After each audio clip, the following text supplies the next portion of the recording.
Well, folks, welcome to another episode of the Noble Man Podcast. I'm excited to have as our guest today, Pastor Tom Nestor. He's the pastor of Fairmount Baptist Church, and the western part of the state of Virginia. Has a unique story that I found out just a few weeks ago, and I'm excited for us to share it together. So, Tom, welcome to the Noble Man Podcast.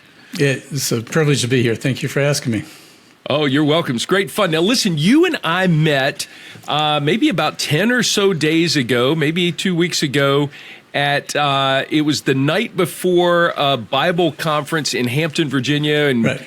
You were sitting at a table during a reception, and I sat down and we started a conversation that just turned into a whole bunch of fun. So glad to be able to do that. Now, tell us where your church is and how long you've been there, and then we'll get to the backstory behind that.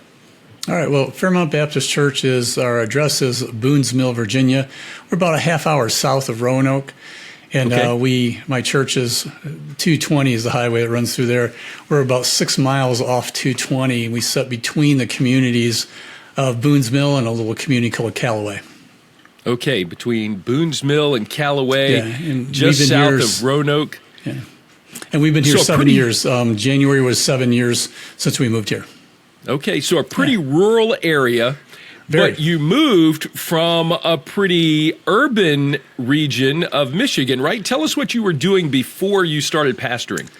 Yeah, I'd lived my whole life in Michigan. I grew up in the Flint, Michigan area, and out of college, I moved to the Metro Detroit area.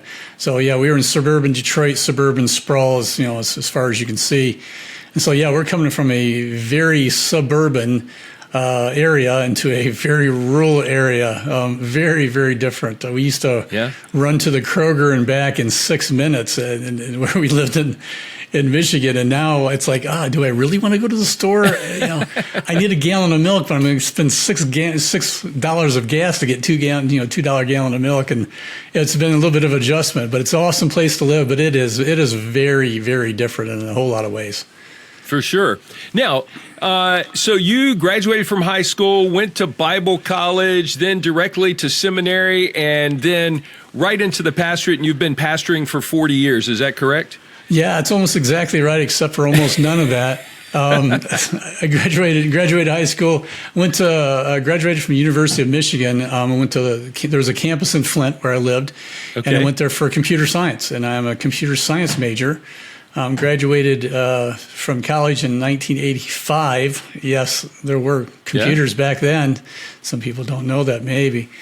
But I went to work, got my first job in the Metro Detroit area in Southfield. I worked at my first job for 3-4 years, and then I moved on to a worldwide company, and I worked there for almost 30 years. So I've been in IT.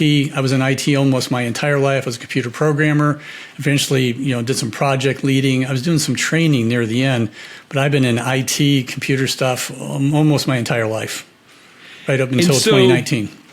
And so therein is the fun part of the story for me, because I deal with pastors all the time who really their entire vocational experience has been pastoring a local church or serving in the local church.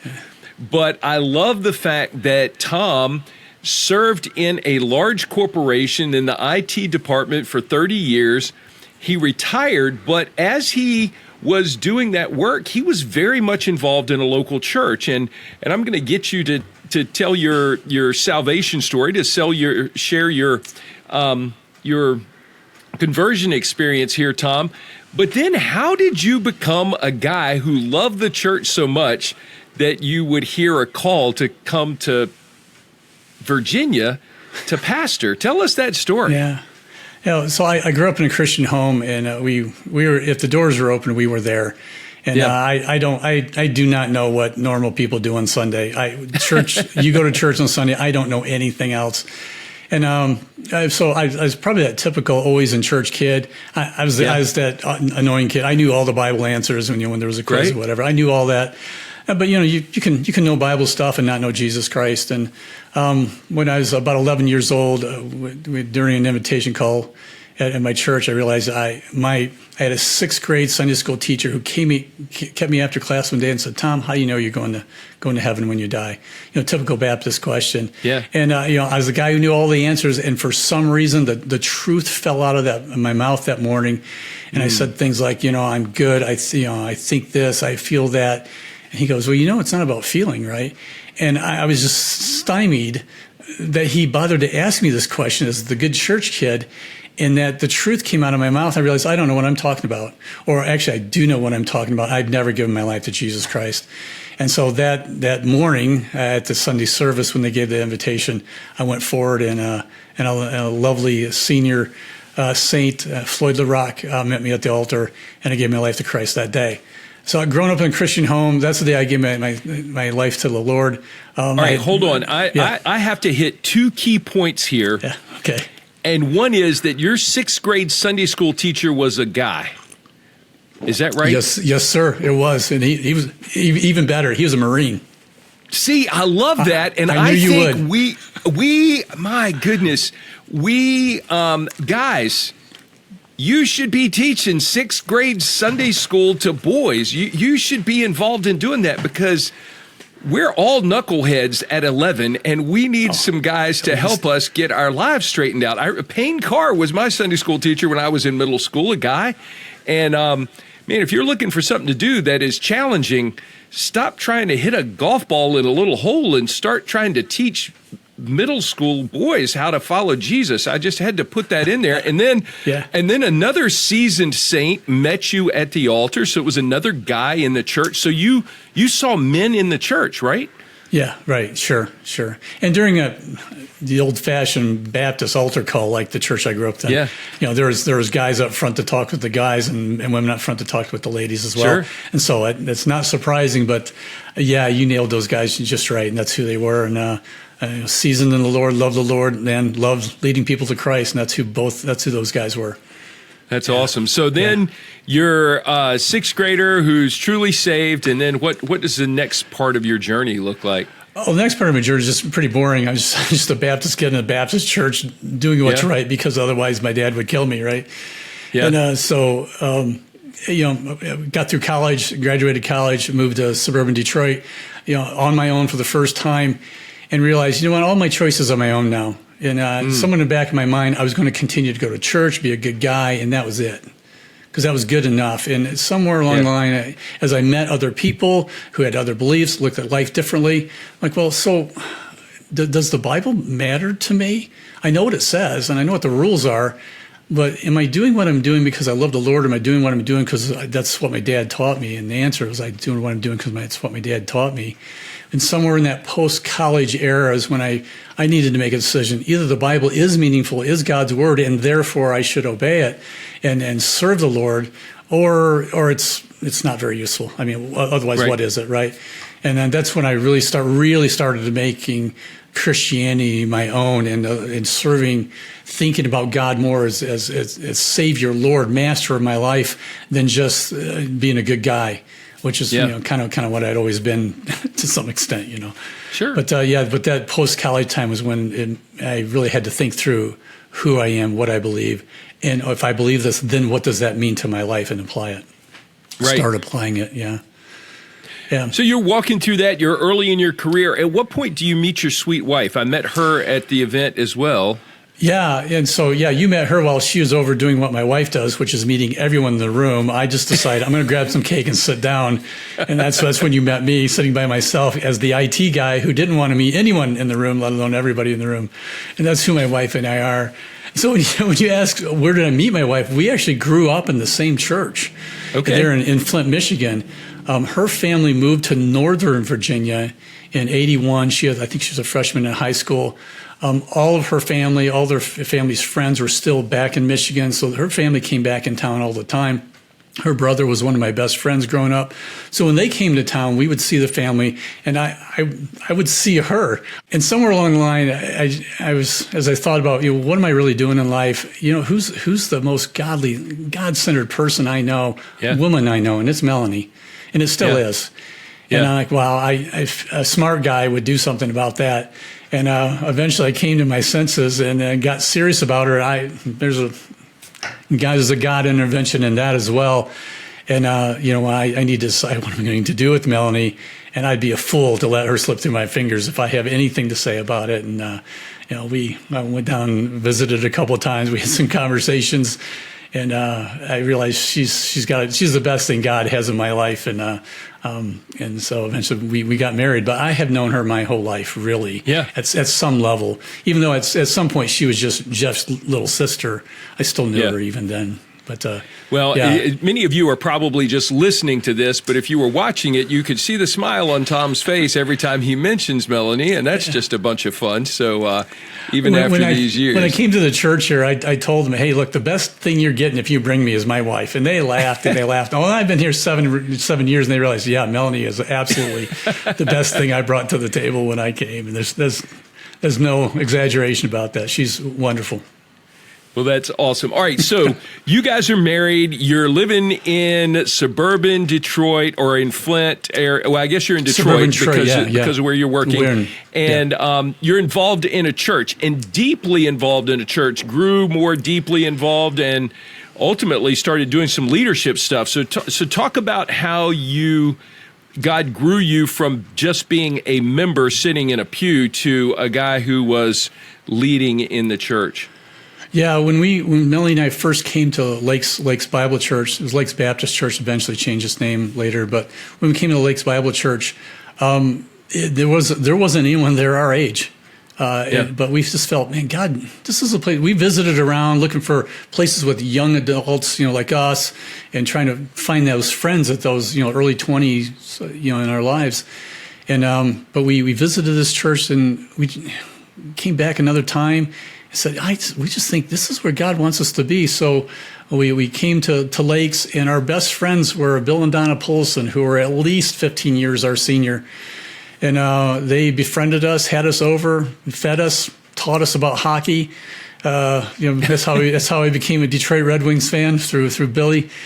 And that's how we got connected to the church. We didn't have any kind of children's program, so Melanie and I started one on Wednesday night. Pastor said, "Hey, we need to do something for kids." Yeah, let's start a Wednesday night children's program. So we started that. Melanie was teaching because she's a fantastic teacher, and I was mainly crowd control and games. And eventually, I'm like, my wife is teaching.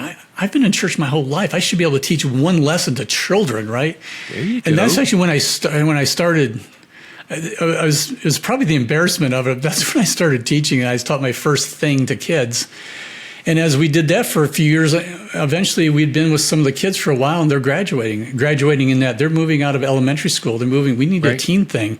Let's start a teen thing. So Melanie and I started the teen ministry at the church, and we did that for about 15 years. And I loved that, man. The teens are a blast. I love them, love being around them.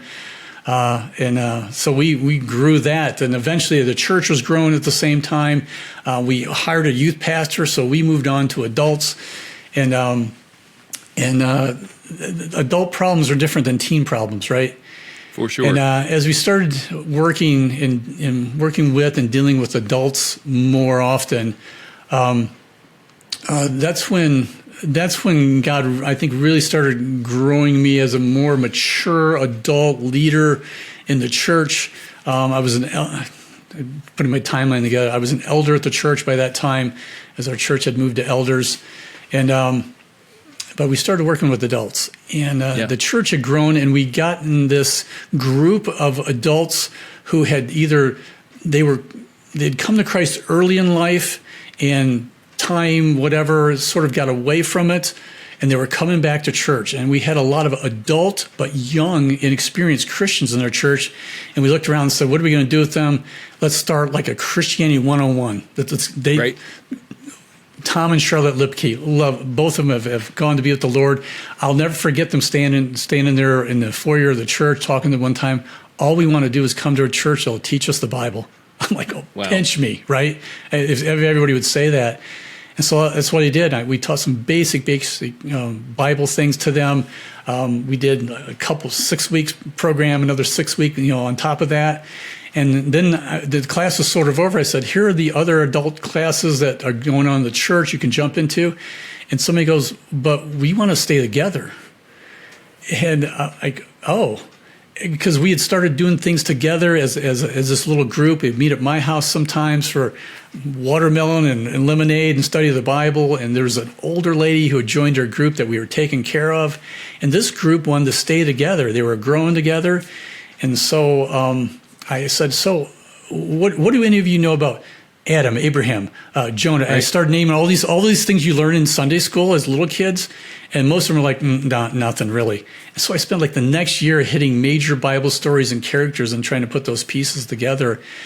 And we were sitting, I'll never forget the moment. I can almost picture it right now. We were sitting in my living room on a Saturday. It was one of those times, hey, coming on over this week, bring your Bible. We're going to have some dessert in the summer and sit and talk.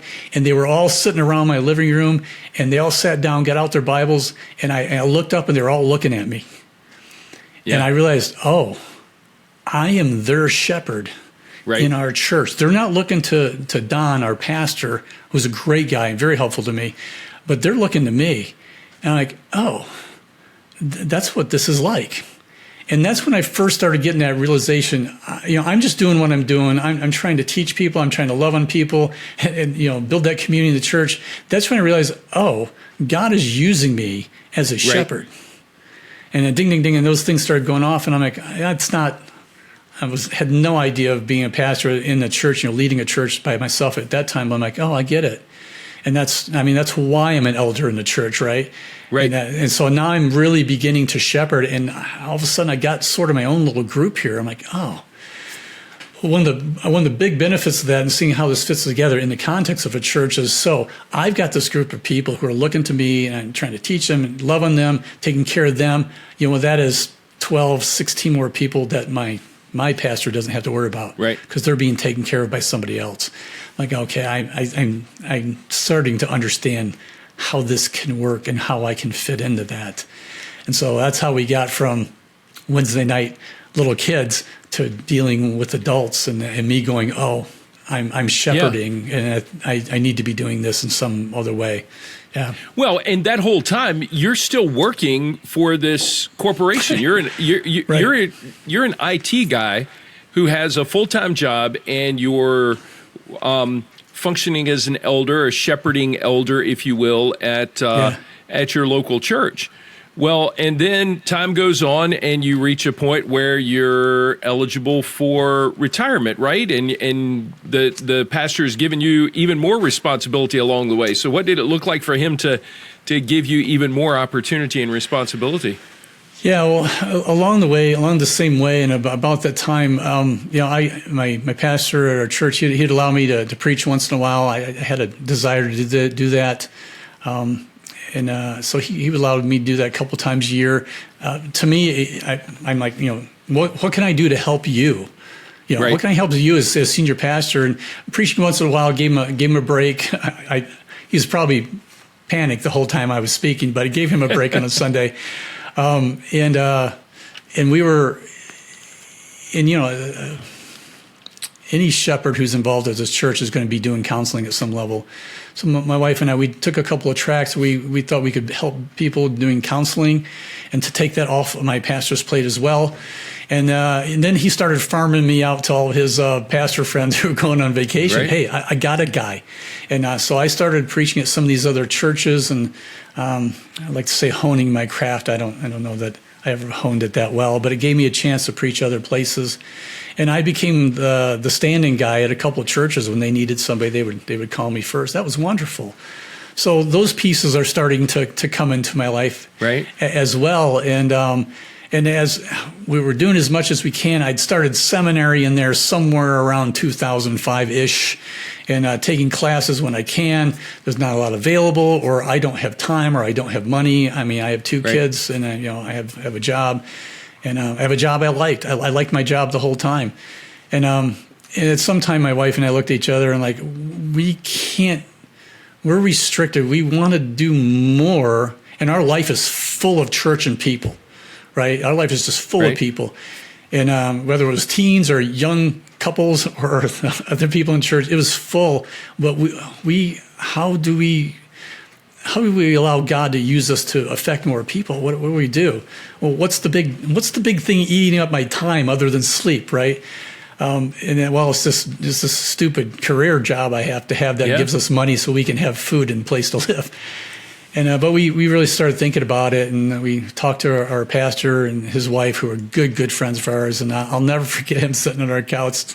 He said, "Well, Tom, you and Melanie, you do have an unusual level of involvement." and we laugh about that now. I'm like, I don't even know if that was a compliment. It was just, you guys are involved at a different level than other people. But that's just God's working in our life and giving us a love for people along the way. And that's an important component to me. One of the things God gave to me, and I remember praying for, God, you're going to have to give me a love for people, because I'm a practical IT guy, and people are a nuisance most of the time, right? User error all the time. And God, you're going to have to give me a different love for people than I have, and you're going to have to grow me in that way, which you did. Yeah. And my wife will tell you that's certainly is evidence of God working in my life, because He gave me a different heart for people.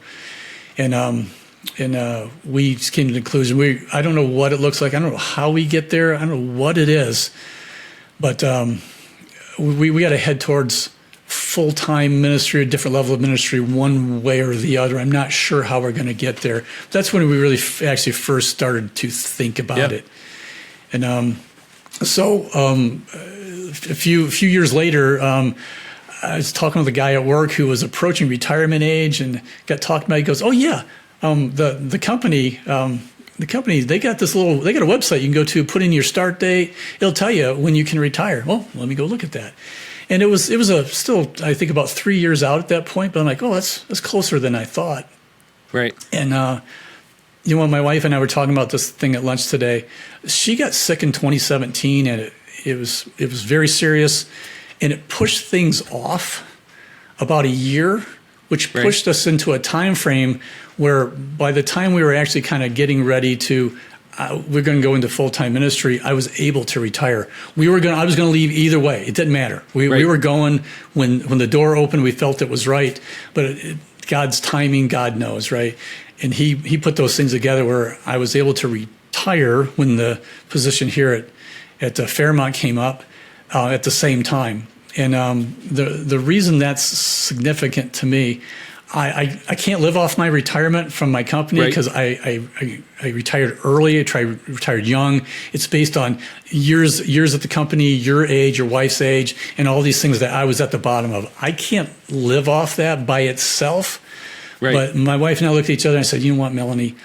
I think because we can, having this little bit from the company, we can go to a smaller church that maybe can't afford somebody else really to pay them full time, and between those two things, we can do that, and we can offer them a small church something that maybe they don't normally get." And God allowed us to look, and God was building my heart towards small church all the time, and the pieces just all kind of came into place. That's what we want to. That's what we want to do. That's what we're going to do.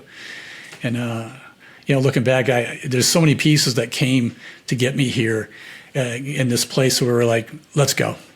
Yeah. Retirement or not, we're going to go. Let's start looking, and just the way it played out, and finding the right fit or finding the right timing. I stopped work December 22nd, 2018, and 2 weeks later we pulled out of my driveway in Wixom, Michigan, and came here. And I shut the door on one life and opened it up to a brand new one, completely different. It was no transition. It was just one or the other. Yeah. Here we are. Yeah. Yeah. So you did do some seminary training. Yep. Sure. You got a seminary degree while you were working. You retired early, so you've got the retirement, and then the additional income from this small church in rural Virginia supplements your retirement. Yeah. And you're leveraging. Let me just jump in there real quick. Fairmont treats me really, really well. Yeah. I am very blessed by the generosity of the church here. Man, I know a lot of guys that they barely make it. My church is so good to me. We are so blessed. I don't. Well, and so that's part of this. I don't want anybody ever listen to this going on. Man, Fairmont's hardly paying Tom. They are fantastic.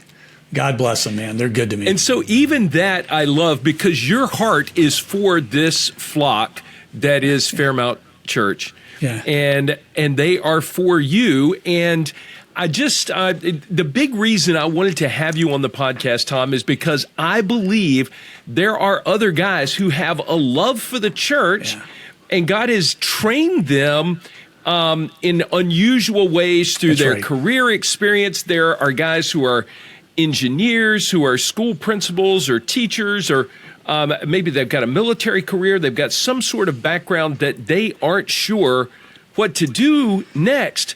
But God can use any of that and all of that in preparation for you to be involved in some sort of very meaningful ministry in kind of a bivocational or part-time role that would have huge impact, especially in these rural churches. So speak to that as a pattern that you think we could see replicated. Yeah, when you sat down and started talking to me about that last week or a couple of weeks ago, I'm like, oh man, I'm living that, and I feel that way strongly. That when I started the seminary, the place I got connected with, actually based out of Canada, but it was a place they were doing. They had a satellite campus sort of nearby where I worked, and they were doing block classes. You go once a week on a Monday night. It was from 5 to 10 o'clock at night, but you did a class in 5 weeks. And the other guys in there were other guys. They worked during the day, coming to seminary at night, because seminary during the day is not helping me.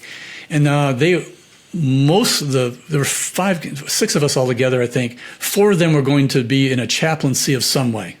But it was a second career for them. It was an after retirement thing for them. I think one of the guys may have been switching careers. Another guy, he was just in there to learn, which is how I got started in seminary. I just wanted to learn more. I just wanted to have more Bible knowledge. But they were there serving this group, my age, guys working who wanted to do something else, something more, whatever it was. So that helped me get the degree part, which you got to have, right? And teach me more, which you got to do. But coming into ministry later in life, I'm 62 now, I was 55 when I come here. Man, I've had a career. I've had a real job. A pastor is an unreal job. And I mean that in a good way, but it's not like everybody else. I've had a real job like the other guys in my church. I know what it's like to work with others in companies. You make mistakes, and at 55, being a husband, an employee, a parent, you've made tens of millions of decisions along the way. And so coming into a church, I bring that sort of maturity in, that obviously a younger guy just doesn't have. I've been in people, I've seen how people can be in church, and I get it. I know what that is. And so you bring different skills that you learned in other ways into the ministry of the local church. And it's just a different path. It's nothing. It's not better, no worse, I don't think. It's just the way God used me along the way. Yeah. And we see God calling men of advanced ages in the Bible into doing things, right? And so why not? I mean, David spent a lot of time shepherding. He probably thought he was wasting his time, but he was honing skills he needed, right? And it's the same for all of us. And there's some guys out there, I think, who they want to do something else. They don't know how to get there. And I think one of the first things I would tell them was, so if you want to serve the Lord in your church, ask your pastor, what do you need? How do I help you? Because then you start learning what the leadership in your church needs. Oh, that's the need of a pastor. And I learned what the need of the pastor was, because my pastor was open to help, allowing me to help. He was open to telling me how it is. But what does he need? Yeah. Well, you are hitting exactly what I was going to do. I was going to ask you to speak to 2 groups of guys right here. One being the guy who is could be a guy like Tom Nestor that could be called later in life. So what does that guy need to be looking for and listening for in his time with the Lord? What is the itch that he can't exactly scratch, and what does that feel like? So speak to him, but then also the pastor who has a Tom Nestor in his congregation that can't get enough. How does that pastor coach and encourage this guy? Because your pastor could have held you close to make his job easier, but he was willing to say, no, you're going to be valuable somewhere else, and I want to release you to be an asset to the kingdom beyond our church. Speak to those things for a couple of moments. Yeah, and those are good and big and deep questions in a way. So one thing I was always kind of fond of saying, actually I wrote it down so I wouldn't forget it, but I wanted to be as prepared as I can to do as much as I can whenever I can. Yeah. And so there's this, you just be prepared. for whatever it is. So that drove me to seminary. It drove me to other kinds of training around counseling and that kind of thing. I got involved. We were doing teens, had to get involved with adults. So let's do some things. And if you're the guy sitting in a class at church, how can you be a participant in that class that helps that teacher? Right. So how am I helping the church that I'm in and that church body that I'm in? How does that happen? Ask the pastor what he needs, and then you start going, oh, that's the skill needed, or that's the body needed here. So go be that body, right. And then there's the piece of I had to recognize I wasn't. Oh man, I want to be a pastor. I started recognizing that I was. Yeah, I was already doing those things because I was already involved. And I had my pastor and my other friends at my church were saying, yeah, Tom, we see this in you. It wasn't just me wanting to do something. They're like, yeah, we get it. We see that you are that. And so there's that desire's fine, but other people who are mature and who love you and what's best for you and best for God's work need to be looking at you going, yeah, we recognize this in you. We think what you're doing makes sense and you need to pursue this. And so the desire is one thing, and just having the desire might not be enough. And there's guys, I want to pastor a church. Why? What's your goal? And they want to lead something. They might not even know what it is. And sometimes I think they find themselves in the wrong box. They might be a good leader in something else, but shepherding people is a different kind of thing. Yeah. And so backing up to how I started this, for any guy, be as prepared as you can to do as much as you can whenever you're able, whenever you can. Yeah. Because I don't know what that might be. Look to assist your local pastor. What does he need? Now, if you're in a big church, that might be a little harder, or I don't know, maybe it's easier. I don't know. But we were 200 and some. My pastor was working all the time. He never, I don't even know when he sleeps. Right. So, Don, what do you need? His name was Don. Don, what do you need? How can I help? What can relieve something from you? I don't know. And for all I know, he was glad to get rid of me. That's why he pushed me out. I don't know. Maybe that's a different interview, man. I don't know. But also, do you want to lead people, or do you want to love people?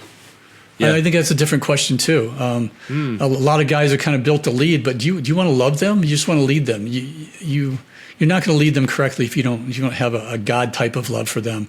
So God, teach me to love people like you love them. Help me to see them like you do. People aren't a problem; they're a project. And God started a work in me; He's going to complete it. That's a project. And I think if we see people have problems, then people are a problem to be fixed or solved, and that's probably not the right angle. Sure. Well, I don't know if that answers your question or not, but. Yeah, I love the fact that an IT guy, I mean, you nailed it when you said, hey, I was the IT guy that really didn't want to talk to anybody, and so I was sitting at the table eating a piece of cake, and I saw you, and I said, well, I'm just going to go over and talk to this guy. Oh, man, I knew you were coming, too. I did. I saw you. I did. and here we are 2 weeks later. Yeah, praise the Lord. I know. It's fun how he works, but I do think that we need to be reminded that God can give us what He wants us to have, to do the work that He wants us to do. And so to live your life with an open heart, an open hand, with your yes on the table. A friend, Chuck Lawless, talks about giving God a blank check and just signing it and saying, God, you fill it in and I'll do whatever you ask me to. Listen, there's some guys maybe listening to this podcast who have skills and ability and margin of time and resources and capacity. The Lord could use you to love a small congregation somewhere. You may think you don't have what it takes, but the Lord can give you what you're going to need in order to do that. And that's part of the moral of this story here is we have to see that bigger picture. One of the great opportunities that somebody my age, somebody our age, so what do I do? How do I get started in this? Well, as a 40-something, 50-something, I'm 62. You know what? You've more than likely, you've been married a long time. You've raised kids. You know who hasn't?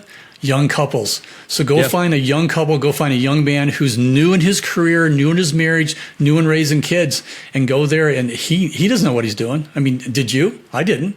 Right. Yeah. So go and buddy up to him, have them over to your house. Right. And then you just start those relationships. Now you got somebody you're putting into. You may have to try several couples or people before you find one that sticks, but they think for the most part, they want to have somebody putting in their life. I don't know what I'm doing as a dad. You know how it was. I thought by the time I was 30, I'd have it figured out. And by the time I was 30, I only figured out that I had no idea what I'm doing. By the time I got to 40, I'm like, oh, I thought I'd have it figured out. Man, I'm still working on it. And so, go find that couple that needs you if you have that available to you in church. That's a great place to start because that young man needs input into them like you did. Whether you got it or not, I don't know, but they need you. Well, and I part of just me being able to step back and listen to you tell your story, a Sunday school teacher when you were in the 6th grade was instrumental in your life. A couple who were 15 years the senior of you and your wife were instrumental in your married life. Your pastor was instrumental in giving you opportunity to grow. And so part of what I take from that is you are just replicating what's been modeled for you. And without realizing it, those folks were truly mentoring and discipling you in real world life skills, church leadership. And so that just reminds me that someone's always watching us, and someone's going to choose to follow our example. And so we need to be modeling what it looks like to be good, invested representatives of Christ and his kingdom in everything that we do. Right. And there's no telling what that's going to produce, what fruit that's going to produce in someone else's life. Yeah. Yeah, and to your point of actually putting this together, and I'm just a regular guy. Well, you said something to me when you sat down at the table, and you said something about for a group of people will accept maybe not optimal preaching if they're loved and shepherded, and that's me. I when you said that, I'm like, that's me. I'm living that, but. When people know that you care, that's where it starts, right? And so I bring that up to say, I'm not bringing a special skill set to this. I'm not. There's the parable, the guy with 1 talent, 2 talent, 5 talent. Then there's 10. And there's all these people. Look, I'm a 2 talent guy. I just take it. So God, this is what I got. What do you want to do with something with me? I want to do something. I'm willing to do that. And there's all these needs out there. And in this case, it was, hey, there's a hole, fill it. And there are some people, man, they are called to be in ministry. They are called to be a missionary to some particular country. And that's not me. I just came along the way. God brought me to a point where I'm like, okay, I'm ready to go do something somewhere. What is it? And through wisdom from other people, God's leading, I'm going to bring my talents wherever I go. And one of the great things about that, if anything is going on, if anything is successful, nobody's going to look at it, hey, that's because Tom is just a top tier guy. It's because God is a top tier guy. It's all about God. And if anything is successful that I'm involved with, it is not about me. It is about the Lord. There's nobody that can get glory except for God in my situation. And that's okay. I can live with that. And there are guys who can do a million things, and they're up all 24 hours a day. They never sleep. They're writing a book every other week or something like that. That's not me. But that's okay. God doesn't. We don't need everybody like that. It would drive us crazy if we would, right? No, but God I'm has taking my talents and using them. Yep. God has given you the assignment and the privilege of ministering to a congregation there in Boones Creek, right? Boones Creek. Boones Mill, Virginia. And I know that those folks feel loved by you and Melanie, and they are loving you back. And they are good. This is what the bride of Christ should be doing. So it's great fun. Well, Tom, in the interest of time, I probably need to shut this down. Any final things to say as an encouragement to someone who might be listening before we close? Just real quick. So when I actually started into this, I was looking to be the second guy. I wanted to find a young pastor who their church has grown to a point where it's overwhelming. And look, I want to come in and I want to be your second guy. I want to help. I still wanted to help the pastor kind of thing. And I think that got me into the conversation where I started seeing a different need. But just that I want to help, I want to make our local ministry honor the Lord better, however that is, and find your place there and let God kind of take you from there. I had a senior Christian man. It was important in my life. He said, it's always easier to steer a moving car. Yeah. So you can't wait for whatever it is to jump on you. You have to be part of it, but be as prepared as you can to do all you can whenever you can. And I think it's just so important. God knows what he needs. God knows what the need is. And if there's a hole, fill it. Yeah. Yeah. Well, and you've been doing that for a long time. First in Detroit, and then God moved you and your wife to God's been good. Here in rural Southwest Virginia, and you're doing it here. So, Tom, thank you so much. Pastor you. Tom, thank you so much for being part of the Noble Man podcast, for sharing your story today. And I pray that it'll be multiplied because there, like I've said, there are many other guys who could make themselves available to God in this way. And, if God can use me to do it, somebody else can do it. Yeah. We just got to find the right place, yourself. Right? That's right. He'll use you. Yeah. So, well, folks, thanks so much for joining us for this episode of the Noble Man podcast. Pastor Tom Nestor has been our guest today, and man, what a fun story of how the Lord has worked in his life to prepare him for pastoral ministry in a unique way, and in a place far away from where he was getting his training. So we're grateful for his story, and I pray it'll be multiplied. So we'll catch you next time on the next episode of the Noble Man podcast. God bless you, folks. Thank you.